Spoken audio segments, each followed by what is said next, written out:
the coconut tree. I'm going to call him.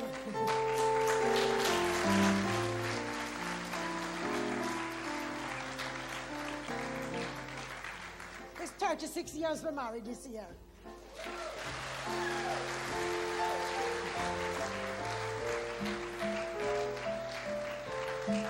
Come home and yes, darling.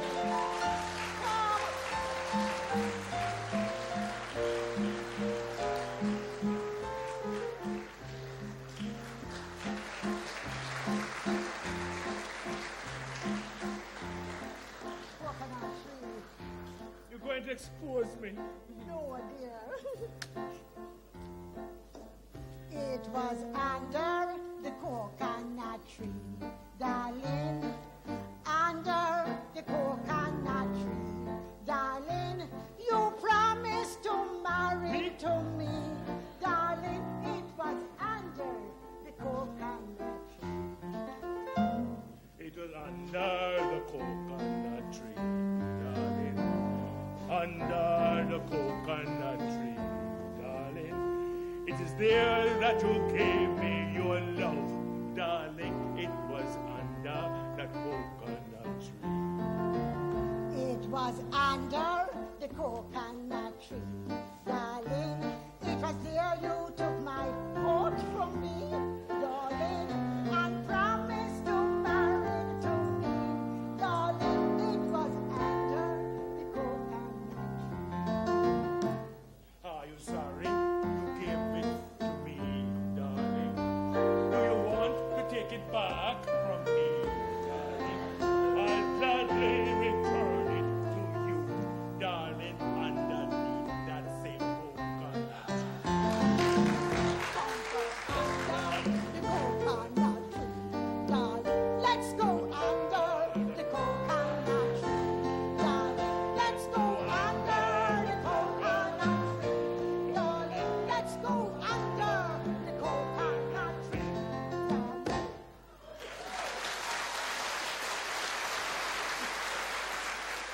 As a result of her early successes on the Jamaican stage, Miss Lou went on to formal study in drama at the Royal Academy of Dramatic Arts in the United Kingdom. I was herded into a room. I went in and I saw a lot of people going into the room, pure white smart, you know. And I said, they're going into this room. And I said, well, so I just followed them. And I go into this room there and we all sat down. And I thought, me one by myself, let them hear them talk and talk. And then look for me strangely and all that. Me not even notice them. Me just look on the paper for the lady had give me a paper the day and said to study a speech. And I studied the shortest speech on it. So I just looking at this little speech, you know. And I see a woman come to the door and she says, numbers so-and-so, she wrote lots of numbers, follow me. So I said, what stop me now? No number. How this now? So I start get vexed again, you know. Then people bring me up and fool me up again, you know. I don't have no number. So I said, oh no, you know. And she come in, numbers one, she rattle up, and I said, some more people gone. And people were getting vexed and vexed. And then the woman came in and she said, number 33, number 33, number. And I don't see nobody move. Hear me, I wonder if it means 33. And I get up and follow the woman. So the next I followed, I was on the stage. Stage, you know, fright, you know. Lights on me now, you know. And I hear a voice coming from out of the darkness saying, number 33, please do something for diction. I said, yes. And I remember the thing, but the little shorting. It was the shortest speech from Caesar and Cleopatra. And I started the speech and it says, you are a... And I was being very, very proper with my diction, you know. I looked straight out and said, you are a funny old gentleman. And I heard everybody say, ho, ho, ho, ho, ho. And afterwards, I heard that I was looking straight at Sir Kenneth Barnes when I said that. Anyway, I finished the speech, my dear, and I heard the voice say, could you do another? Something for dramatic, your dramatic ability, we'd like to know, dramatic expression. I said, well, I didn't study anything for that, but I wonder if I could do something in Jamaican dialect. He said, oh, Jamaica, Anyhow, he says, oh, well, yes, it's for dramatic. So, my dear, I did one of my verses. Now, you know the one about say, poo. And then I heard him say, ho, ho, ho. And then I heard the man said again, another, you know. So I said, well, I will do a one-man court scene. I'll be the judge and the jury. And I started with this judging. This was something that Lee Gordon used to do. And I used to like it, and I did this thing. Call Matilda Slackness, Matilda Slackness, Matilda Slackness, Calvin Clappy. I was doing everybody laugh. My dear, when I was finished with that, he says, thank you, number 33. And Mrs. Ankari. When I get back in the room now, I went back straight through. Get back, and this little woman in my room. I see plenty of them that were in there with me. We heard them laughing. Everybody start talking to me now, You hear me now? Anyhow, my child, the woman came back afterwards and she said, numbers, she wrote lots of numbers. You make a home. And I hear some of them say, better luck next time. And it seemed that them didn't pass nothing. And I hear a lady say, number so-and-so, go home. Numbers 33, 37, something, another, but I know she called 33. Follow me. So when we followed, we got in the corridor, the lady said, you're passing on a scholarship. You have a scholarship? I said, lady, I didn't come here for a scholarship. I came up for an audition. Say, what? I said, yes, I come from Jamaica. And so, turned out, my dear, that this scholarship was for British nationals. And I was no British national. I born in Jamaica. I didn't have no right in that room. It turned out that number 33 had mumps.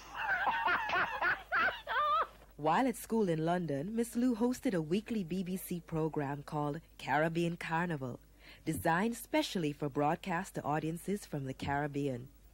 When they heard at RADA that I had my own BBC program and I'd only spent about 3 months at RADA by then. So I had, while I'm going to RADA, I'd got the thing that everybody was working for at this school, And another little thing that happened, I can never forget one day now, a girl who had passed out, she got a little part on a BBC show. And I've heard Sir Kenneth would like to talk to Louise Bennett.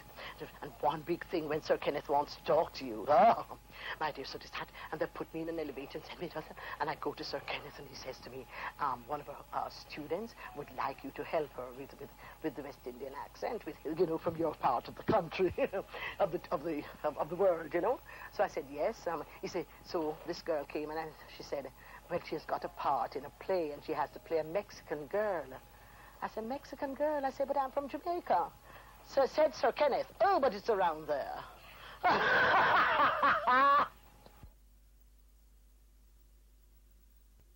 My mother's a dressmaker now, and she had this, what we call dressmaking parlor. It was a room in the house where she had the machines.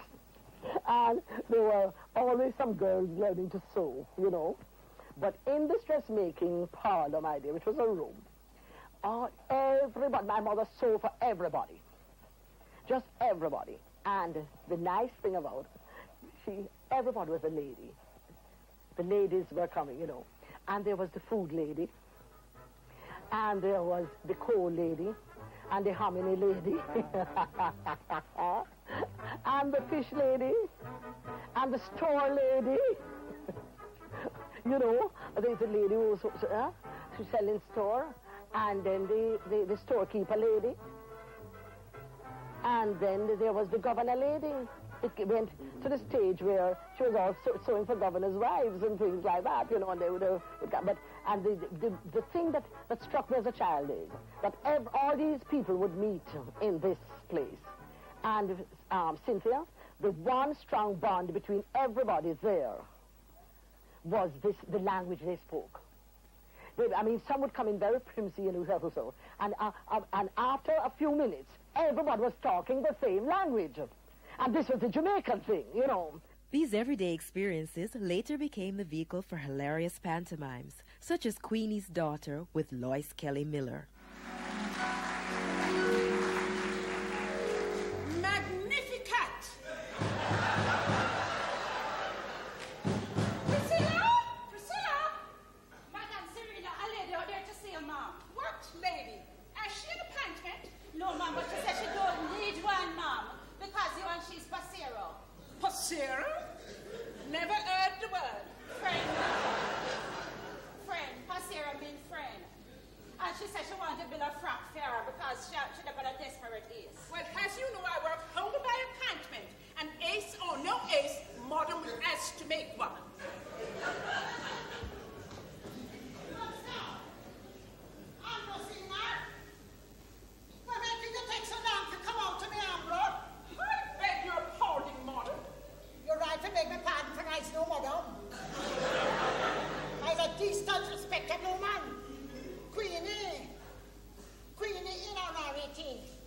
You remember me? Queenie Hillarority. Somehow the name tolls a distant bell. Towards a distant bell? And where we are going? You think that them days when me always a play Babsy Kaisi go up in that shed out a race course? I catch on. Priscilla! Stop gawping. Go and fetch my pint of dairy at once. But silly dairy sit down by the decks there now. Well, go and press Lady Twisset's gown and the Baroness Big Tom ship. And when we've done that, bring some magazines for Madam to look at. Press Lady Twisset, primitive. Positively booger-yoga.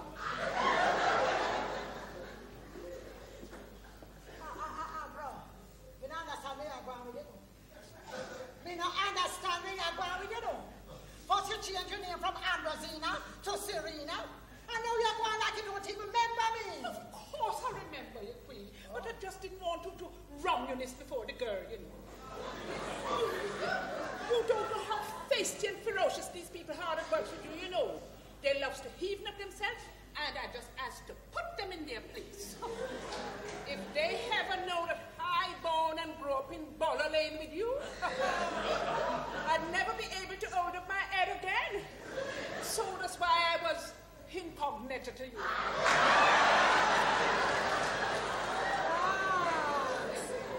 What a devil of a strain you under here.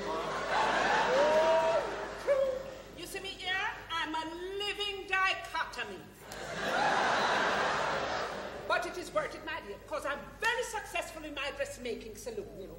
I sew for lots and lots of Cibrelities, my dear.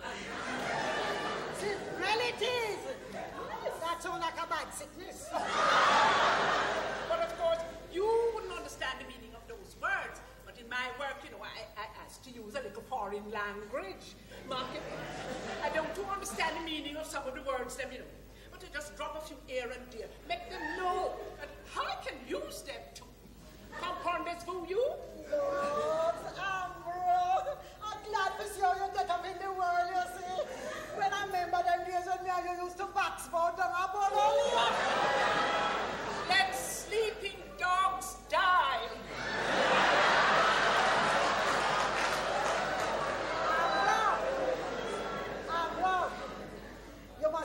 You must have drink belly with all them silly wife, what you call it, as your customers, eh? Clean hands, my dear, clean hands, clean. Clean hands. They must have paid you well, Ambrose. The Pay? clean hands then. Hey? Yeah. The system trust like anybody else. Trust. But I don't too mind, you know, because it gives my saloon a lot of class. When you see ladies driving in and baronets backing out, you know, sort of keep up the image of the place, you know.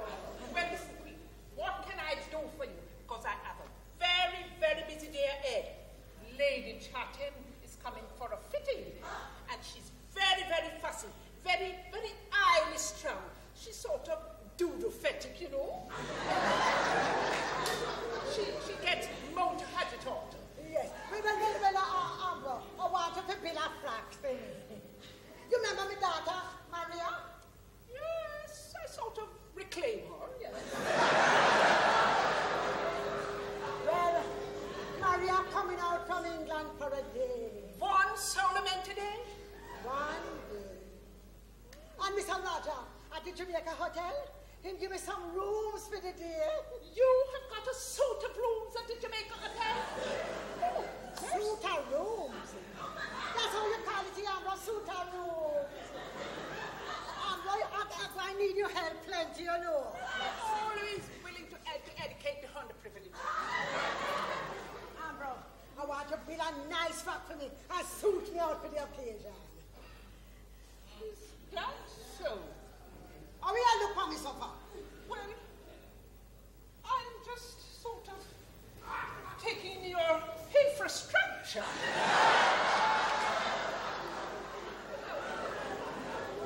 Frankly, Queenie, I don't want to seem harsh. And although I would like to help you, I would have to go to extreme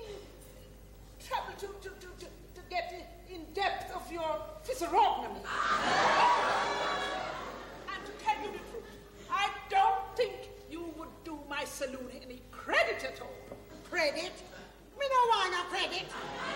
Me have my money in my bosom, Queenie, you misconstrue me.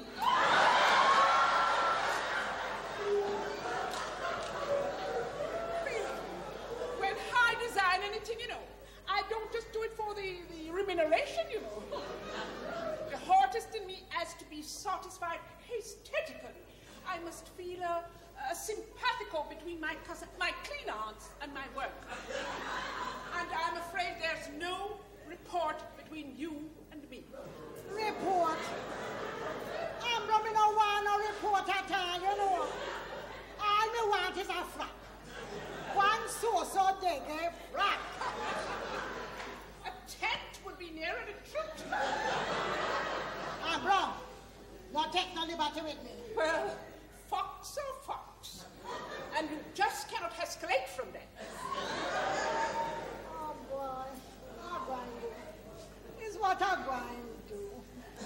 Me done go boss off and tell everybody, oh, me have a friend that is a good dressmaker. I would have fixed me up nice. Me done boss off. Ambro, help me. Well, against my better judgment, I will help you. But you must cooperate with me, my dear. I will teach you horticulture, give you lessons for your posture, make a complete transmigration of you here. Right here. Right here. Already. You must learn to wear your dresses with finesse. Grin and bear it, do me under strain and stress. Grin and bear it, though you may look like a mess. Like a